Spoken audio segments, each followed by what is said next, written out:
Billy, the live stream.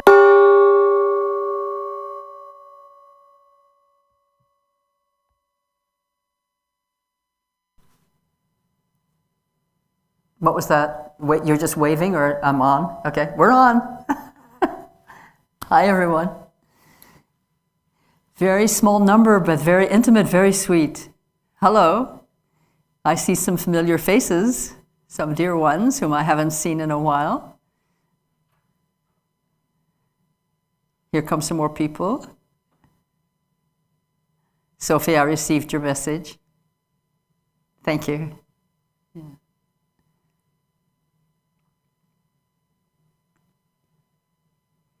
Okay. Let's give it just a couple more minutes and see if some more people come in.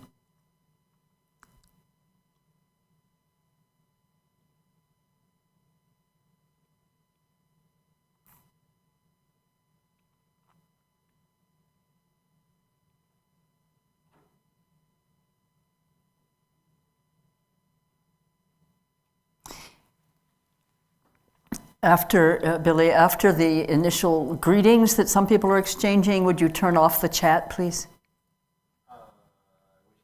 Okay. We're chatting together. I can.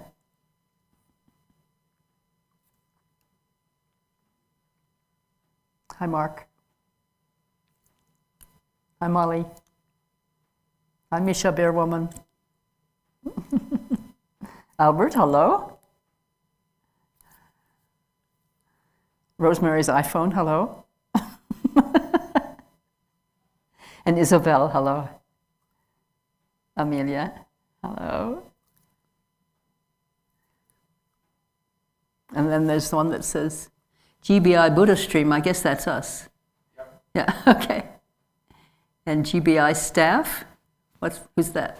And then I see a Lotus named Trish.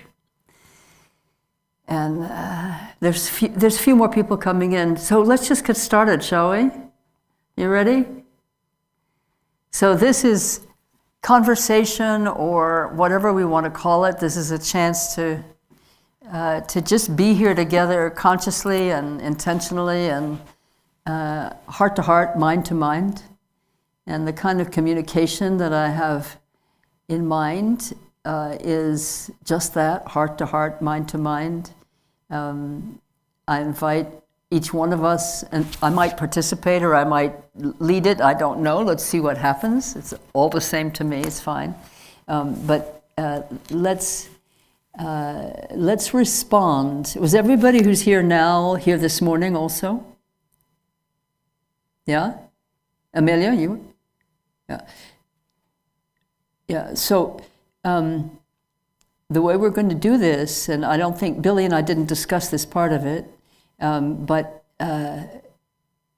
we're going to, you've got your mics on, you've got your microphones on, but we can't sort of do the kind of spontaneous thing where we just pop up whenever we feel like it. Billy, can you see who has their hand up when they're ready to talk, and just call on people who have their hands up? Does that work for you? Yeah, and also at the bottom in the reactions, yes, in the bottom of your screen, in the Zoom screen in reactions, there's a little icon underneath all those reactions that say raise hand, and we can hit that icon if you don't mind. Thing where we just pop up whenever we feel like it. Billy, can you see who has their hand up? That's me, Chalky, isn't it? Yes, and be sure to please have your microphones muted. I'm going to have you all muted, and then when you raise your hand, I will individually assign you guys to unmute. Let's see if I understand correctly. You're asking that everybody mute their microphone and raise their hand, and you'll be recognized and unmuted at that point. That way we won't get too confused. Correct. Okay, good? Yep. Okay, good. But I'm not muted. I get to talk whenever I feel like it. Haha. Is that right, Billy, or are you muting me? No, he got hands up, thumbs up. Okay, good. I'll try not to interrupt. But anyway, I'm very glad to see old and new friends here. And So I would like to just say a few things about how I think we should proceed, because we're a small enough circle that we can do some depth. But let's speak briefly in the first round of communication. Let's imagine we're sitting in a circle, and we'll go around. Anybody who wants to speak can raise their hand. And I want everybody to have a chance to speak, and I'd love it if everybody would speak rather than being silent, but by all means pass on your turn to speak if you don't want to. If you don't want to speak out loud, that's fine. What I'd like to hear is whatever is resonating for you in a meaningful way from our time together this morning, or if any questions arise for you relating to your own mind and your own practice and your own experience of being here at the moment in the world, but no long paragraphs, or we won't ever hear from everybody. If they're paragraphs describing lengthy experience, it means we won't have enough time to hear from everyone. So be brief and to the point, so that you're sharing really heart to heart, mind to mind. So with that, I say let's begin. It's all open. Just very eager to hear from each of you, whatever it is you'd like to share, or whatever meaningful question is resonating for you. By all means, bring that up. And if I can respond in a helpful way, I will, and maybe somebody else will also. We'll see. Okay? Okay. I see one hand up. Billy, do you? Yep. So Misha, I asked first. You saw her hand up first. And I did see that Cheryl raised her physical hand. Thank you, Billy. And thank you very much, Barbara, for these wonderful teachings today.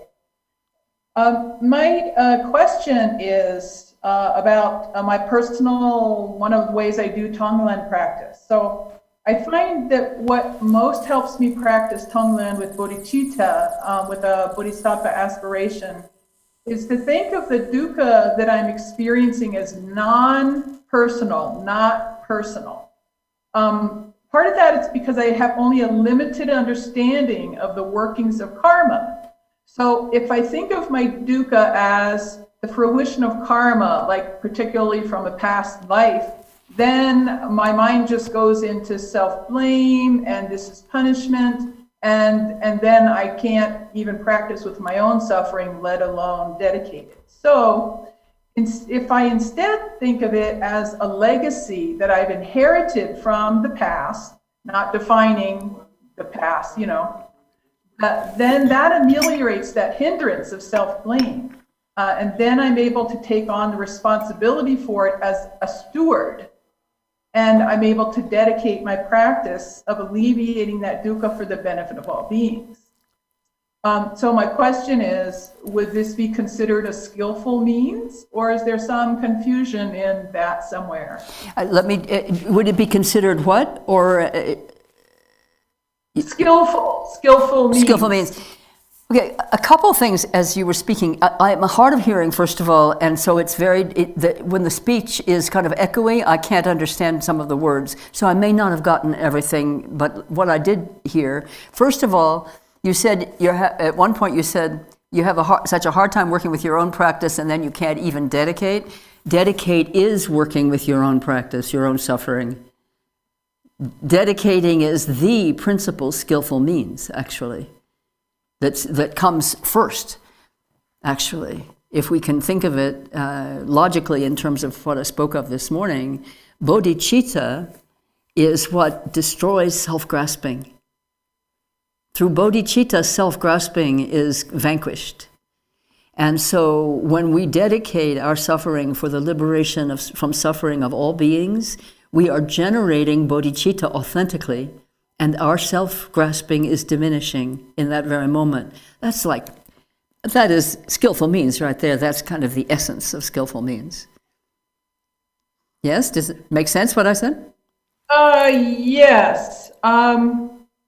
So how I'm hearing that is that if I work directly with bodhicitta, to meet the suffering with bodhicitta as like the primary approach. Self-grasping is the cause of all suffering at all times in all worlds.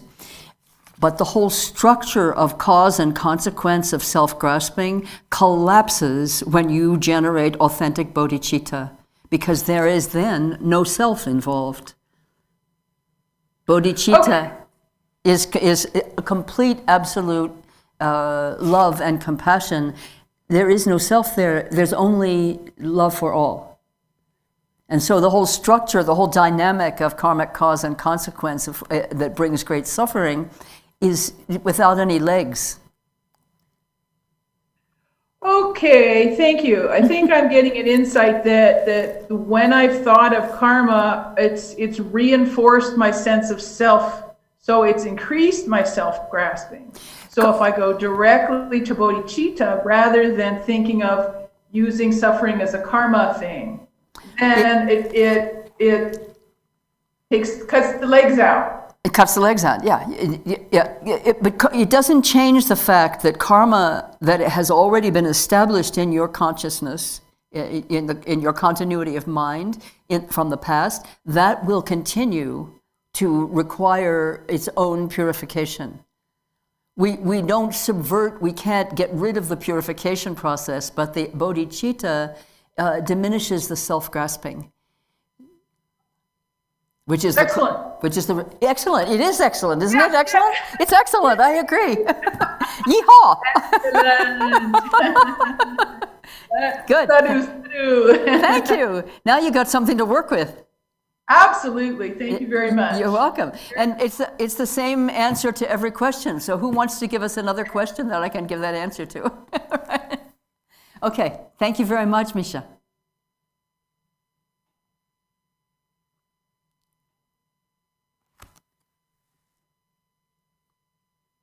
Cheryl, you had your hand up earlier, didn't you? Yeah, Cheryl Katz. Do you see her? Okay. And speak slowly and enunciate. Okay, can you hear me? Yes, I can. I lived in Manhattan for 30 years, so Manhattan. Okay, I will continue. From being a young child, others told me that I had artistic talent. This became my identity, even to today. And every time I think of it, about working, or just the thought of it, of making something, I suffer. It's because I'm grasping on to that person. And supposedly it's a very positive thing to do, and people supposedly appreciate it, but it is a form of suffering for me. When I'm doing it, that mental identification or mental self-grasping drops. And then, I'm in the moment. But there's so much other time when I'm not working, and it's very heavy for me. So I have stopped in the past. I'm currently in the middle right now. I'm wondering, I can do Tonglen for myself for suffering, because it's kind of silly. I am, it's not something I'm doing. It's a cause of suffering. Self-clinging is a cause of suffering. And identifying with what I do, knowing whether it's going to be judged or not judged, or whether I judge myself, or whether I have value judgments on what I do. This is all self-grasping. May I come in? Go right ahead. Okay, because I think you're exactly identifying what the issue is.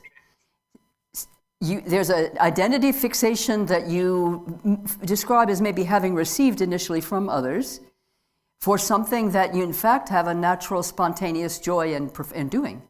So if you have joy in the act of artistic creation, then go for the joy and let that be an offering for the benefit of everybody. It doesn't have to be a great work in order to be of benefit. If you make it with joy and love, it's beneficial, regardless of what it looks like or whether it hangs in a gallery, regardless. And so I'm quite touched by your question, because I also am a visual artist, or have been, and I don't at the moment make visual art, I make other kinds of stuff. But when I was in my late 40s, I had cancer. And I stayed away from art stuff for a long time because I had this sort of self-identification thing that you're describing. It felt obligatory. And then I had cancer, and that was very dramatic. And, we got to the edge of, where you get to the edge of sometimes. And when I came back, all I wanted to do was paint. Sorry? When I came back from the cancer experience, all I wanted to do was paint. So the Yes. only motivation was simply the joy of painting, because I was alive now, and I hadn't necessarily expected that I would still be alive. So it was like a free pass, that I could just do it spontaneously for the pleasure of it. And so I recommend to you not necessarily that you almost die in order to release yourself from the self-identifying process, but the contortions that you're describing are coming because you actually know that all this identity stuff is not who you actually want to be in that work that you're doing, that artwork. It's your knowing that is wanting you, that's rebelling against being identified that way. Well, that I make do sense? know, but it still happens. And every time I think of it, it becomes a me. But it hasn't been done with mine. bodhicitta yet, has it? And I say I had cancer in my late 40s as well, when I was 48. And I was just so happy to have survived the treatment, and it was like a totally fresh start. And my practice has given me so much more, or is so much more fundamental to my well-being than painting is, So I just, but when the thought comes up, and I'm feeling the tug, I guess I should breathe it in and just exhale confidence or inspiration or generosity. Cheryl, I'm going to give you a simpler method. Okay. Before you start, you dedicate whatever you're doing to the liberation and joy of all. Okay.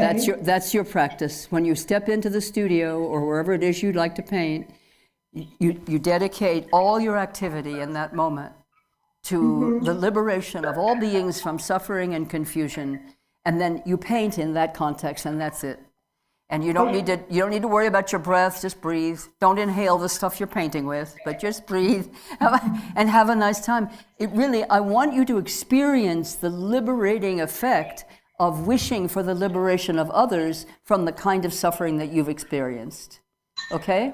So, and now I need to go on to somebody. Just somebody. one more thing, I'll let you go. Yeah, we need to go on to others. When I met my heart teacher, well, actually, I did a painting for him and sent it to him, and the act of painting was so endowed with love. There you are.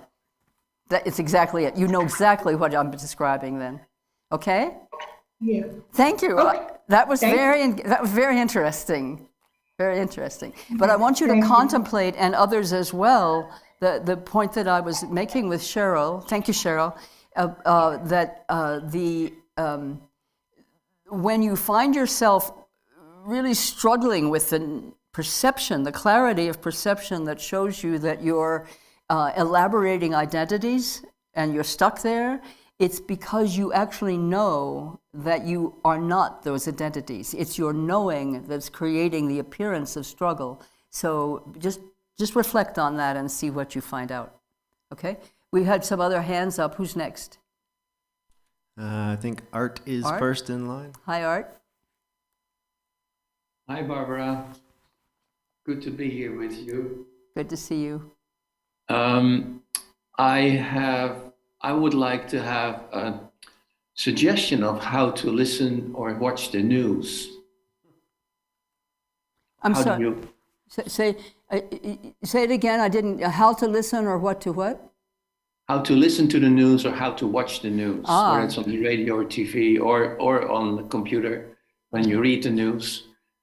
What is a suggested practice to deal with?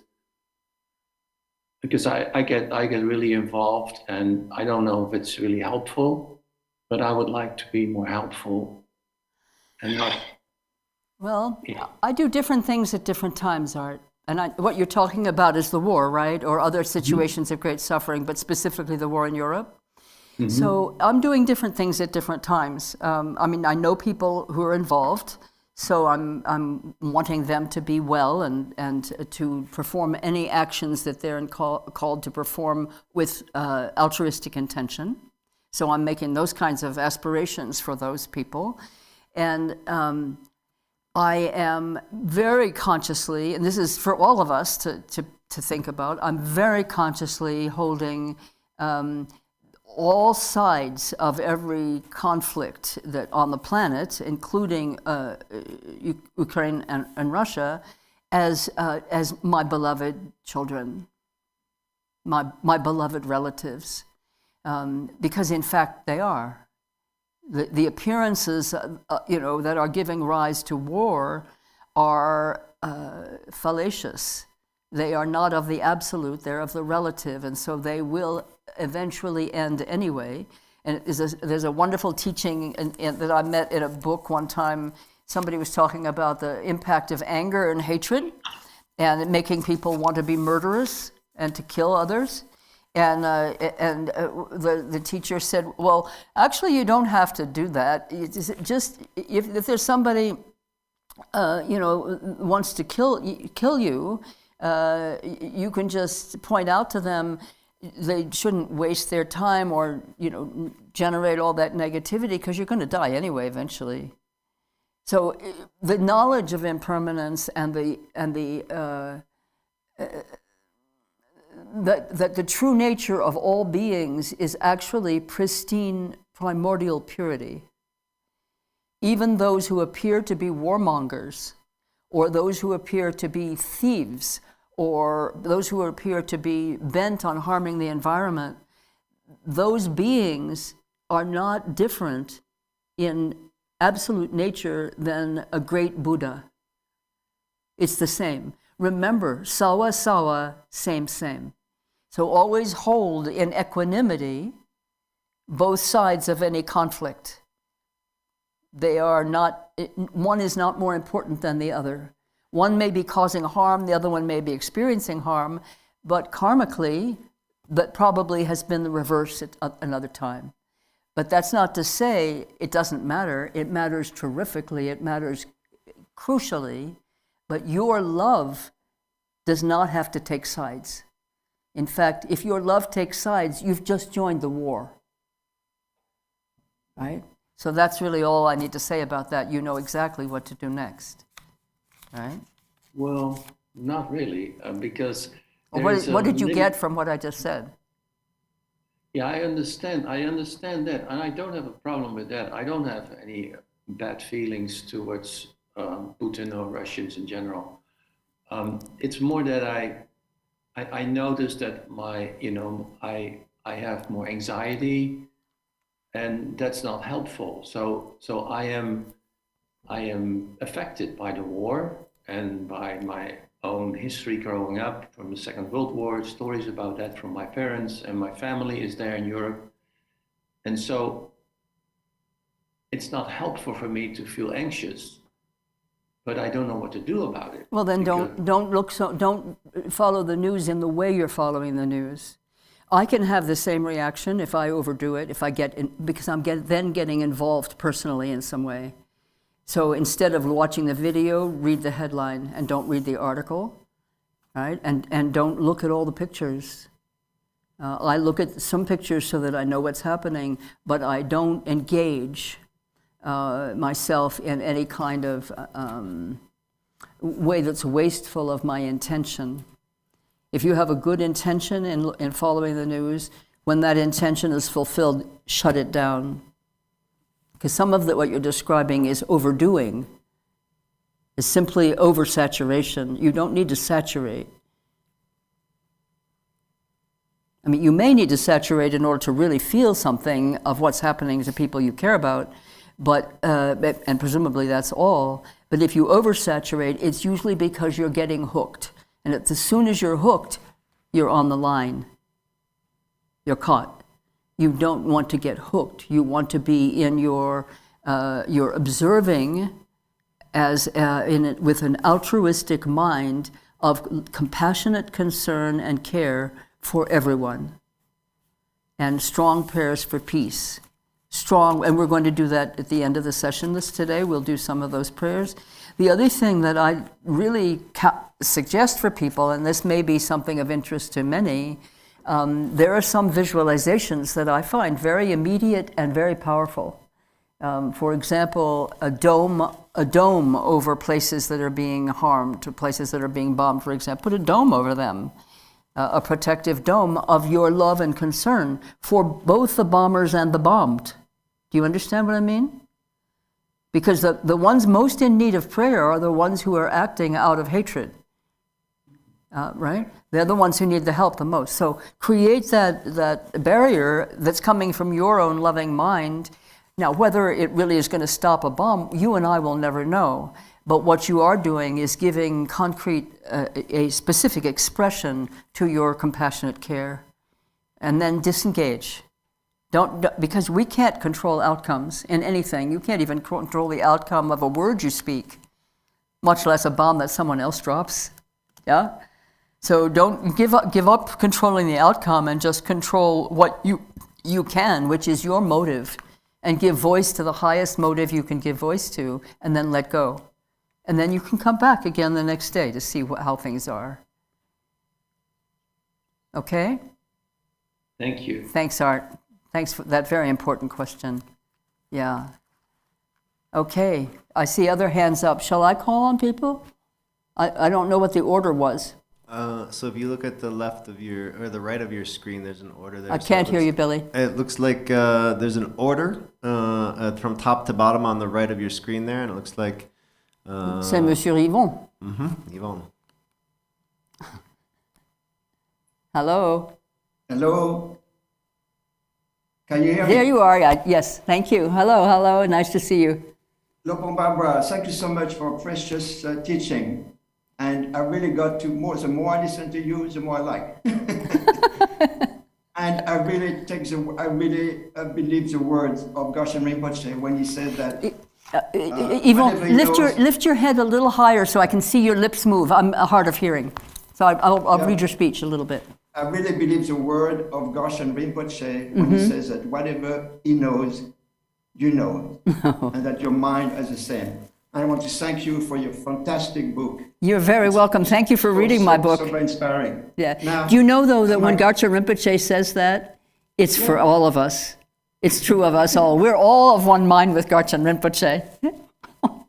Anyway, it's not so much a question of today. I just want to share, based on something you said, which I found very deeply moving this morning, which is that may my suffering be sufficient. May mine be sufficient. Yeah. Mine be sufficient. And this brought to my mind a difficult time a few years ago where I won't get into detail. After a terrible car accident where I was a driver and a transient person ended up, being dead as a result of the accident. I ended up having to spend 30 days in jail in LA or whatnot. And he did or you did? First, to do 30 days in jail in Los Angeles. And And the first couple of days were really sheer hell, because you're 5 levels underground, you're treated like cattle, and you move and move and move from holding place with holding place, with 50 crowded people. It's quite horrible. And finally, I found myself, the 2 days, I found myself just by myself in one of these holding place, and I couldn't believe it. So spontaneously, I feel like I sang and I test, see the sound, and I found myself singing the song of the Bajra from Nakanobu. It took about 10 minutes, taking my time, and the acoustic was beautiful. I did about 2 or 3 times. And then I just decided to dedicate the Mary to all beings, all the guys I've been in jail with, all the people who were in jail, all the jailers in locally, LA, Oregon, North America, South America, and worldwide. And from then on, the next 30 days passed relatively quickly in ways. I was so desperate for reading materials that I would read like Catholic novels. I was desperate for reading material. But the point is that this shift of attitude of things that I might as well do the practice, mantra, whatever, and dedicate this again and again so that nobody experienced that again. And nobody experienced being jailed in such horrible conditions, relatively horrible conditions. And this, like what you said earlier about, that remind me of Goshen Rinpoche, it stopped, there was no more, the suffering was stopped. After he was introduced by his teacher, Campo Munsel, there was still discomfort. But anyway, the point I want to say is this, I pat myself on the back because I always thought I was a very mediocre practitioner. But the simple fact of just genuinely wishing that my suffering would be sufficient, it really made a hell of a difference. Yes. Yes. It cuts through the whole delusion that gives rise to samsara. Yes. When we offer that way. Yes. I'm so grateful that you shared that. Thank you, Yvon. Merci. Merci beaucoup. Okay. We have a Rose 678.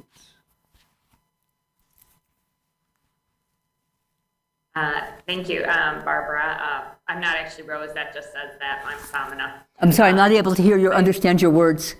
Okay, I just said I'm not actually Rose. My name is Samana, but that's not important. Thank you for your beautiful teachings that are very timely, at this time about suffering. I just had a question about Tonglen, because you had said that when, we can't purify another's karma, and, we are not able to purify another's karma. So I guess I would like you to elaborate on how the Tonglen practice actually does help the person for whom we are trying to help with our Tonglen practice. Is it just our removal of suffering or our lessening of our suffering that then touches them through that, butterfly effect? Or how would you best explain that for us? The butterfly effect, I like that. So it's because there's only one mind. There's many consciousnesses. So, or we can say small m mind, but there's only one capital M mind, and we are all of that. So when one lessens one's own suffering by purification, and particularly by bodhicitta, then the suffering of others is lifted somewhat as well. It's not mysterious, it's almost like, we could call it spiritual physics, right? Because it's one mind. That also gives us insight into our responsibility, not just for easing suffering, but for not creating more. Because the same effect holds for the, negative moving in the other direction. That if my mind is filled with negativity, it's also increasing the negativity of the mind that we all are. So as far as like breathing in their suffering, say you have a sick loved one or something like that, or you're, looking at people in Ukraine, are you directly like affecting that suffering too, or is it just the general, the collective suffering is lessening from that practice of breathing in and taking it into the light, like in the Tonglen? Well, actually, this form of Tonglen, that I don't know if you have Brave, Generous, and Undefended. Yeah, Yes. It's in the appendix. The instructions are given in an appendix. Okay. And you'll see that no technique is necessarily involved. When Khenpo Minsel gave it to Garchen Rinpoche, at least what Garchen Rinpoche gives now to us from his instruction, there isn't a breathing in, breathing out technique necessarily. It's just the way a bodhisattva is in the world. We naturally breathe in and breathe out until we don't anymore. Right? And we want to habituate while we're alive that the breathing in and breathing out are the giving and receiving. And then the last breath is always an out breath. Right? When you leave on the out breath, and we want that to be a pure offering. And that is a natural form of poa. Thank you. It's lovely to talk about this, isn't it? It makes me very happy to talk about this because it's so uncontrived. It's really practice that arises spontaneously, moment to moment to moment, for somebody who's practicing with mind of bodhicitta. Every breath in and every breath out is of benefit. And you don't have to do a visualization, but you can. I mean, for instance, in the supermarket, when you're in the body parts section, it doesn't hurt to do a clear visualization of those beings' body parts, the beings from whom those body parts came that you're taking home for supper, that they be liberated instantly when you take a bite of them. You could invent your Tonglen every minute. Thank you for your question. What is your name? My name is Samana. Samana. Nice to meet Yes, you. thank you. Yes. Thank you very back much. to the bodhicitta, like you said, could answer it all. It's the answer to everything. It's the answer to everything. Yeah. I can't imagine a question that isn't answered by some form of bodhicitta. How are we doing on time? Oh, good. We've got 20 minutes still. It's excellent. Okay, who's next? It looks like there's a statue there named Kathy S. That's right. Hi, can you hear me? I can hear you. Slow and steady with the speech. The clarity is difficult because of the amplification. So that's good, though. I could hear what you said. Show me your face. Oh, I'm not going to do that right now. Oh, you're not using your. Okay, that's okay then. Yeah. So this relates in some ways to a previous question about dysregulation when. One person was describing what I would call dysregulation or being triggered when they saw violence in the news or any type of news. My question relates more to an experience. I don't necessarily need an external trigger for that to occur. I can suddenly feel like there is no ground. I know Pema Chodron always says, lean in but if there isn't a strong connection to something, it's a really frightening experience. But it also seems like it could be a pivotal, important time to let go. Mm-hmm. But, and I'm not trying to diminish the work of Peter Levine and somatic experiences for dealing with trauma. There's great literature and talk and history about that. So that's like trauma that's buried in the body, in the soma. It's manifesting, but I don't have access to understanding why I'm experiencing this earthquake. There isn't anything to hold on to that is safe. It's frightening. And I want a practice, because I'm aware of it, and I'm aware of it being mind. All states. It seems to me I'm aware of all states, but I don't have a practice for when I'm actually in the worst of it to make the most benefit of it, if that makes any sense. Well, Sometimes when you're in the worst of it is actually the best of it, and the practice is coming at 3 o'clock. Or 3:30. Great. To 3:30, the practice will be given. Okay, great. Well done. Great, because like if I wake up in the middle of the night and I'm worried about everything, the best thing, and I did this without conscious awareness of it being Tonglen or bodhicitta, was I just started to pray for all the nurses working night shift, all the cab drivers, all the doctor, and I just expanded it until it was the animals and the whales under the ocean. Great. And then at some point, I wouldn't even know when, I would just fall back to sleep because it just got so huge. All of this love being sent out got so vast that I must have just relaxed my body and went to sleep. But it's different when I'm awake and I'm, trying to function during the day. Well, actually, let me just make a slight adjustment there. When you were doing the vastness practice, you didn't have to relax your body. The vastness practice relaxed your body. And, Yes, and so that's what happened. Yeah, the practice that we're going to be doing this afternoon is clear awareness. It is vastness practice. You will find it very helpful in the middle of the night. You'll find it very helpful when you're brushing your teeth. You'll find it helpful when there's traffic. You'll find it helpful when there's bombs falling. It's the practice that Khenpo Munsel gave Garchen Rinpoche. I'm going to give it to you this afternoon. So hang in there. Okay, thank you so much, Barbara. Don't leave before 3:30. I'll try not to die. Oh, you can die if you want, because you're in good company here, but don't leave the premises. Okay? Thank you. Okay. All right. Who's next? This is marvelous. Isn't this lovely way to spend the afternoon? Is there another hand up somewhere?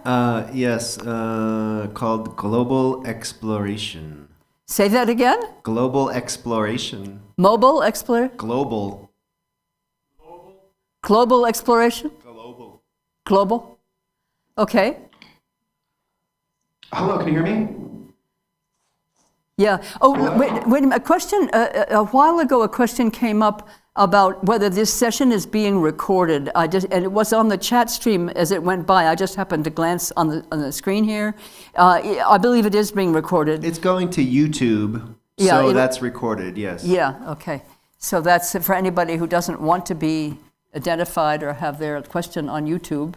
I don't know what you should do about that, but Billy could probably address it. Hold on. We'll hear their voice. We won't see faces, though. Oh, okay. Okay, great. Good. And so there won't be identifying names either, probably. No, only you will see faces, and anybody in Zoom will see faces. Okay, great. All right, good. Thanks. Okay, so who's next? Looks like Molly. Molly. Where are you, Molly? Put your hand up, Molly. There you are, Molly. Hi, Molly. So this is just in response to what Kathy, I think that's her name, I think I have her name right, Kathy S. was saying about talking about an earthquake. Mm-hmm. So some years back, in the middle of a karmic explosion, what I know now to call a karmic explosion, I had this moment with myself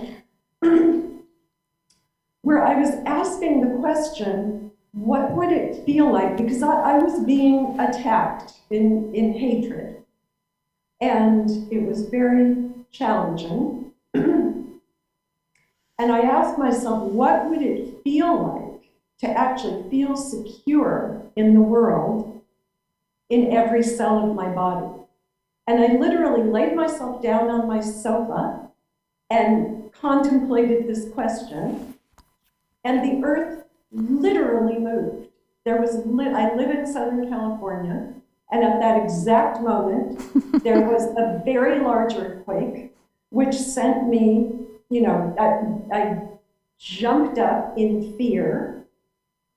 And then as soon as the shaking stopped, I just started laughing because I realized I was asking the wrong question. What would it feel like to be comfortable with being completely ungrounded, with understanding that that is the reality? And in other words, to be comfortable with that existential, discomfort, unease, as you called it. Mm-hmm. And I think I'm getting clues about that today. Good. So I actually think that all the questions I had in the email I wrote to you, you have answered today. Oh, good. How efficient. Thank you. Thank you. Yeah, when you said what would it be like to be completely at ease and comfortable in the world, it would be what you're describing. I think that one is comfortable in the groundlessness because that is the essence of reality. There is no ground, and when we are really when we experience that in full awareness, not just consciousness, but full awareness, it is freedom. It's not terror, it's freedom. So, thank you. Good. Lovely. It was, I recognize now that it was self-grasping. I didn't want to be in the situation I was in because of what it said about me. Mm-hmm. And so it's been very helpful to me. Good. Okay, who's next?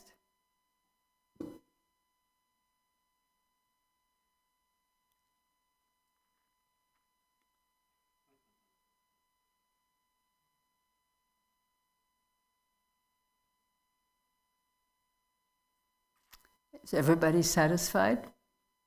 Ah, okay. Isabel?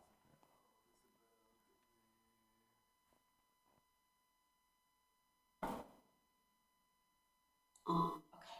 Sorry. Yes, I have been. First of all, thank you for having this chance to talk to you. It's so beautiful.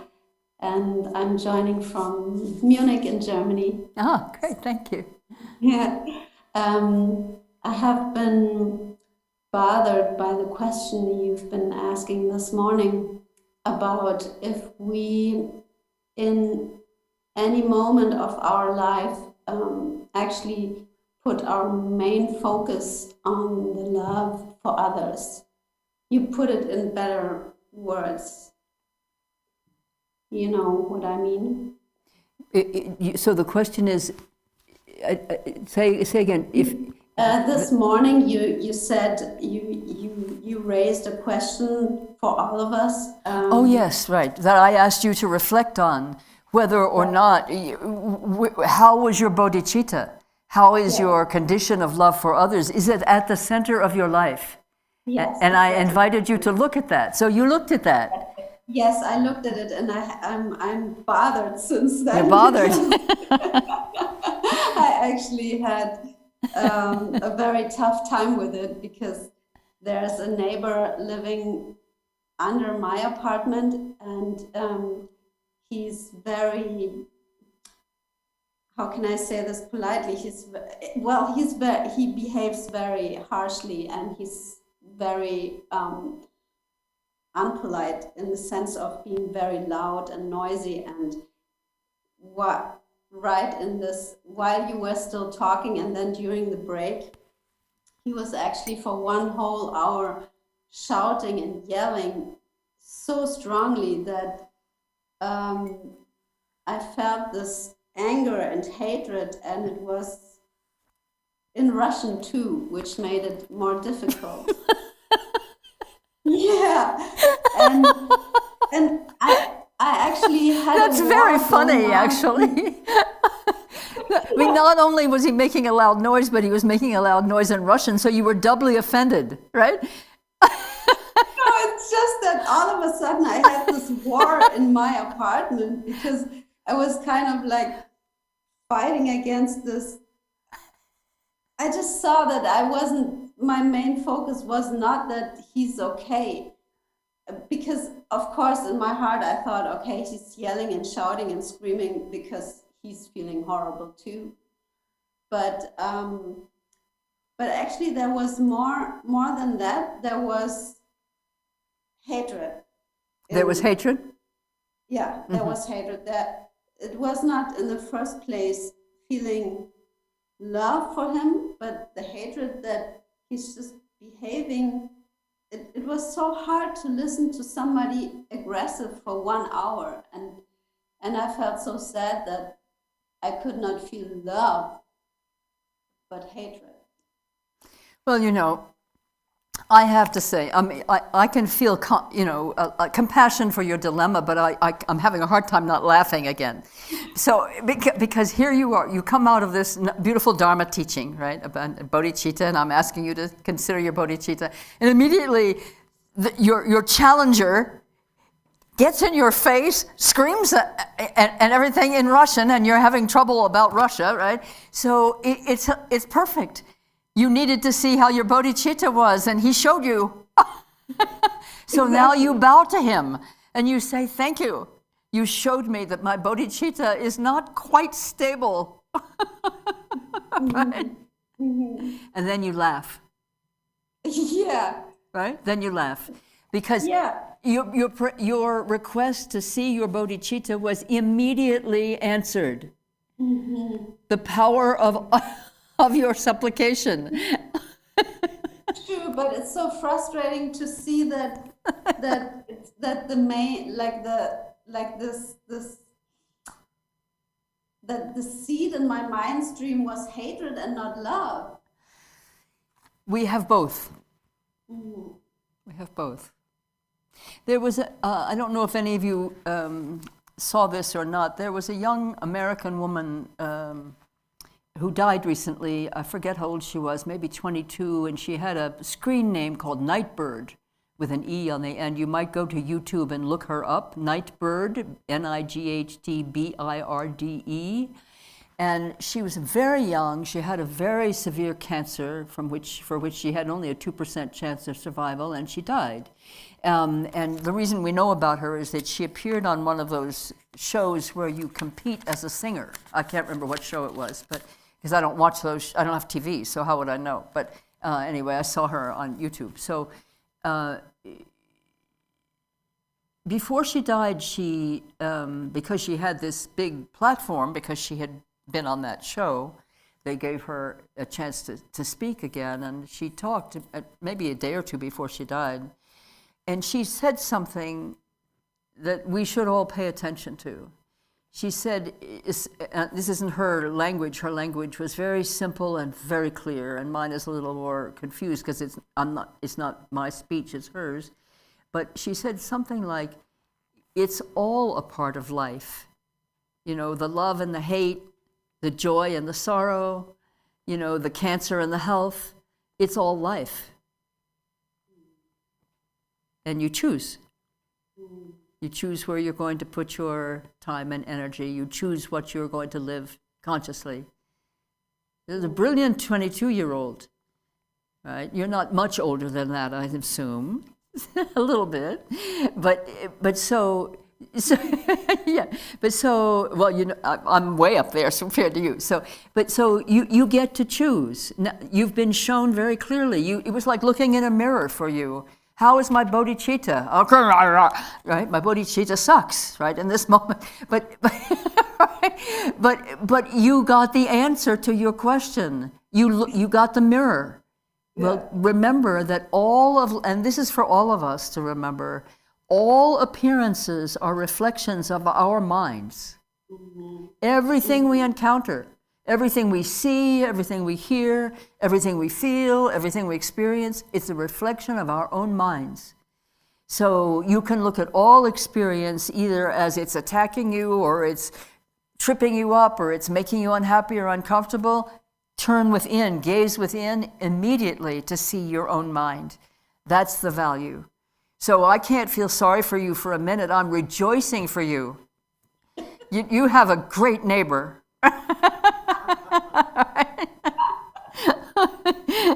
He answers your every need. So, well done. You're welcome. It's great. Totally great. We have time for Not the answer I expected. Say that again? Not the answer I expected. No, but now you know not to expect anything except what your mind has already got to show you. And you can be much more efficient next time. You don't have to wait for the neighbor to show you. Just look within. You just look within, you'll see it. How's my bodhicitta? You look within, you'll see. Yeah. You know, but when we don't look within directly, the neighbor's going to be on duty. Right, so. It's true. Okay, I see that we have 4 more minutes in this session, and then we'll take a break, and then we're coming back. And some of what you're bringing up this afternoon, all you wonderful friends who are talking about your experience directly, we're going to be coming back to through the practice of clear awareness. So we're not switching topics, we're just switching methods for a bit. We're going to do clear awareness practice, the answer to everything. Yeah, okay? And everybody who does clear awareness is nodding their head. Right? Okay, so one more question. Is there another question on the floor? Sophie? I see your hand up, Sophie. Yes, okay. This is Sophie speaking from Sweden. Yes. Hi, dear. Great to see you. And so, well, you know this about the finding the balance of the standing up to oneself for oneself, and then still having the compassion for the other person that you're standing up to. And I'd like to just hear your teaching on that, or your advice. I find that the balance of, because if you start to feel and go into too much of the compassion side to that person, then it's almost as if I'm excusing that person. Whereas like finding that balance of still knowing that that person has all, that I wish that person to be happy completely, and that I wish that that person could understand and stay clear of the limits, but still stand my ground to stand my ground for truth. And so I just wanted to lift that here and have your advice. Well, here's what I would suggest: to pay attention to rhythm and tempo. Pay attention to rhythm and tempo, because you need to do both. You need to have self-respect. We're not in our practice, we're not engaging in wimp or idiot compassion, where we lay back and say, okay, roll right over me and make me suffer, that's fine because I have such compassion for you. That's not compassion, that's enabling, right? And that's harmful, very harmful. It's harmful to everybody in the situation, actually, right? So you want to have the self-respect that allows you to know what your boundaries need to be in order for health and well-being for those you're caring for and for yourself, yes? So, but remember, boundaries are not walls. That we put boundaries up as walls when somebody's already gone too far and we've let them. When somebody's been trying to harm us and we've allowed that, then we panic and we put up a wall and we say, okay, now I'm putting up a boundary. That is not a boundary. A boundary is a pathway of right relationship from the very beginning, because it comes from within you to know that you are worthy of respect and you have dignity and you have responsibilities, right? And one of your responsibilities is right relationship, not to let somebody harm you, because that is harming them, right? So you need to remember that, right? And the other thing is, compassion is to wish the best for the other person, not necessarily what they think is the best, and not necessarily what you think is the best, because you don't actually know what's the best. Right? So what a great relief that is. You don't have to be in charge. of that other person's well-being and liberation. You contribute what you can, right? And when we have loved someone and then find that person has become our harmer, it's very difficult. We're already caught, we're caught in habits of relationship and so on. And I think that may be part of what we're talking about here. But then what you do is enlarge the love. You make it less personal. You don't take it personally anymore. It's not personal. The other person, the harm doer, the one who's causing harm, is incurring negative consequences. And you're not a part of that if you disengage from your own personal investment in it. And this is the same thing that Art brought up about being overly involved in the watching of the news. There's an idea that we have that we're responsible for the outcomes. Well, let me put it to you the way Rinpoche puts it. He says, make all your plans, have all your goals and all your ideals, and set it all into motion in the best possible way you can, and then completely let go, because you have absolutely no control ultimately over what's going to happen. So it's always about your mind and your intention. And your altruism is very profound, so sometimes it shakes you up a little because it throws you around in a conventional way, so you have to lift. You have to lift, you have to rise above the personal engagement. Not easily done necessarily, but you understand what I'm saying? Yes. Okay, Thank great. you. Okay, great, Sophie, good, thank you. Good. Okay, that's all for this session of our conversation. I just admire you all so much. Your questions are like nectar. And to get nectar, you really have to squeeze the fruit, right? Nectar doesn't sometimes it just drips. But when we really are after the nectar, we often have to really squeeze that beautiful fruit. And then we have to work.